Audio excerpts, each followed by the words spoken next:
এই শাশুড়ি কি এক মাইয়া জন্ম দিয়ে আমারে ধরায় দিছেন, আমার জীবনটা টেনা টেনা করে লাইতেছে। এই বলদা জামাই কি তেনা তেনা করতেছে, কি কইতাছো, কি এমন করছে আমার মেয়ে শুনি? কি করছে মানে কি করে না এটা কোন? আরে আপনার মাইয়ে এতই গারার গারা, আমি ডাইনে কইলে বায়ে যায়, বায়ে কইলে ডাইনে যায়, উপরে কইলে নিচে যায়, নিচে কইলে উপরে যায়। এই বলদা জামাই এই বিষয় এটা তো একেবারে সহজ। এই তোমার জ্ঞান বুদ্ধি নাই কে?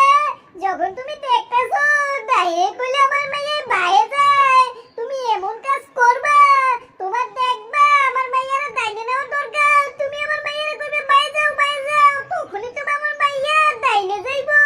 সমস্যার সমাধান এই সকল ছোটখাটো বিষয় নিয়ে আমার মুখে আইও না, যাও।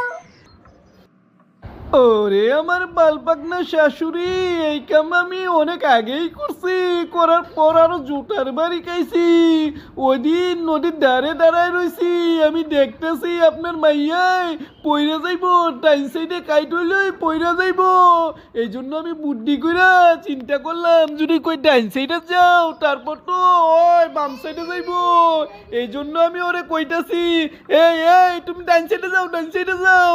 এই কথা শুন না ঠাস কইরা আমার চোর মারলো, মাইরা কইলো হারামজাদা আমি ডাইন সাইডে যাইয়া নদীতে পড়ে মরতাম, তুই আরেকটা বিয়া করতি। এরপর থেকে প্রতি উক্তই আমার জুতাটা বিদায়।